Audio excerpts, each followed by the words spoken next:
So kung gano'n, tayo ang nakakaalam ng sagot, no?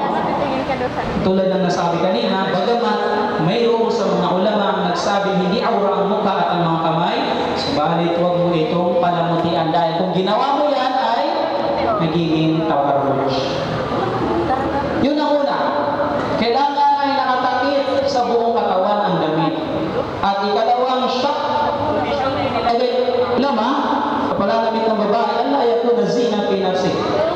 Kailangan hindi mo punong-puno ng dekorasyon. Kumukutita. No? Nakakahila ng paningin ng mga kalalakihan. Kapag nakita yung damit mo, ay napipit na sila. Kahit pa nakatalukbong ka, mula ulo hanggang mukha hanggang paa, kung ang damit mo naman ay punong-puno ng dekorasyon, ito ay tabarruj pa rin. No? Ito ay labag pa rin sa pananamit. At wala doon ang tinutukoy na hijab.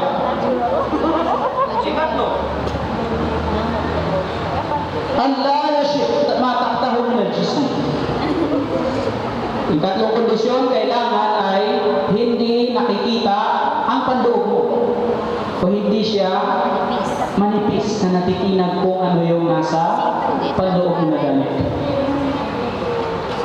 Sapagkat kung ganun ang damit mo, kahit pa napakaluwag yan, kung natitinag naman yung nasa loob, ay tabarruj pa rin ito. Sabi ni Propeta Muhammad sallallahu alaihi wasallam fil hadits sahih alladhi rawahu Muslim, sinfani min ahli an-nar lam arahma. Mayroong dalawang klase ng babae, hindi babae, mayroong dalawang klase ng tao min ahli an-nar na parurusahan sa impyerno na hindi ko pa sila nakikita. Sino sila? Una, sabi ni Propeta Muhammad sallallahu alaihi wasallam, ijabtu ma'ahum at-kadna bil baqar biha ujur. Lalaki meron hawak na latyo na parang nabuntot ng baka na ipinapalo nila ito sa kanyang mga sarili. Ito yung mga lalaki, mga pinunto, babanis, no? Madaling makapalo sa kanyang mga pinamumunuhan. Sa araw ng paghukom, meron silang hawak na latigo para mabuntot ng baka at ito yung ipapalo nila sa kanilang mga sarili bilang parusa sa kanila. At ikalawa, na hindi ko pa nakikita, sabi ni Propeta sallallahu alaihi wasallam, na magtataglay ng impyerno, nisaun kasiyatun ariyat. Mga babae, sabi ni Propeta sallallahu alaihi wasallam, na kasiyat, nakasuot ng mga damit, ariyat, subalit mga nakahubad. Mumilatun mailat, madaling makatangay ang sila'y nagtatangay ng mga puso ng mga lalaki para mapitna. Mailat, kapag naglalakad sila ay hindi matuwid, kundi pakimot-kimot. Ruusuhud na kaasnimatil buk. Ang kanilang mga ulo ay parang mga yung nasa likod ng camel. So nakikita niyo yung nasa likod ng camel? Camel. Bakit? Kasi ang mga buhok nila ay napulupot dito sa ulo, sa itaas, no? So karamihan, hindi yan pwede. Yung buhok mo na ilagay mo ganyan, no? Kahit may hijab ka. Kasi parang ano ng camel yan, kasnimatil buk. Ang mga babae nito, sabi ni Propeta sallallahu alaihi wasallam, la yadkhuluna al-jannah, hindi sila makakapasok sa Jannah, wala yajidna rihaha, hindi nila maamoy ang amoy ng paraiso, samantalang ang amoy ng paraiso ay naaamoy sa layo ng ganito-ganito. Sa ibang riwaya ng hadith, 50 na sana, sa loob ng 500 o 500 sana, 500 years ay naaamoy ang amoy ng paraiso. Kung amoy ng paraiso ay hindi mo maaamoy, what more ang mapasok ito, lalong hindi kayo makakapasok, no? Yun ay dahil lamang sa isang kasalanan na ang pananamit mo ay nakasuot ka na ng damit, subalit nakahubad ka naman. Nakasuot ka na ng damit, pero pumapot naman ang iyong underwear. Nakasuot ka na ng mahaba at maluwag, subalit nakikita naman ang bumabakat naman ang iyong maselang bahagi ng katawan, no? Sa taas, sa dibdib at saka sa ibaba. Yan po ay kasiyatun ariyat. Iwasan po natin yung mga kapatid. Ikatlo po yun na kondisyon ng hijab. Ika-apat, iyakuna fadfadan ghayra dayyak. Kailangan maluwag ang damit, hindi siya fit sa katawan. Ang fitting na pagsusuot ng damit ay haram. No? Hindi pwede yung nakahijab ka nga sa ulo, nakadamit ka ng sweater na mahaba, pero dikit naman sa iyong katawan. Nakadamit ka ng pantalon, kung saan jeans, no? Na napakasikip. Hindi ko nga sukat maisip kung paano isinusuot ng babae yun. Masikip, no? Parang nanghirap isuot. Kung ako magsusuot noon ay hirap na hirap ako, hindi ko magustuhan. Magsusuot ng sobrang sikip, no?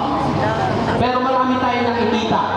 Nakakalungkot isipin ng mga anak ng mga Muslim, mga kababaihang Muslima, kung saan hijab na sila, subalit nakasikip sila ng mga ganoon o nakasuot sila ng mga ganoong klase ng pantalon. No? So ito po ay labag sa hijab. Kailangan maluwag ang hijab ng isang babae. At ikalima, alla yakuna mu'attiran. Ayon sa mga ulama, ang ikalimang kondisyon ng pananamit ng babae, kailangan hindi ito pinabanguhan. Walang pabango. Sapagkat ang pabango ay haram sa mga babae sa labas ng bahay. Sa loob ng bahay, okay lang. Lalo-lalo na sa asawa, maligo kayo ng pabango. Gustong-gusto na ninyong mga asawa yun. Huwag lang masobrahan dahil mahilot. giging malapit na naman yun, no? Sabi ni Propeta Muhammad sallallahu alaihi wasallam, wal mar'a idha ista'tarat famarat bil majlis fahiya zani. At ang babae, sabi ni Propeta sallallahu alaihi wasallam, kapag siya ay nagpabango at lumabas sa bahay, dumaan sa mga lalaki, naamoy nila ang kanyang pabango, siya ay prostitute, zaniya, nagsisina.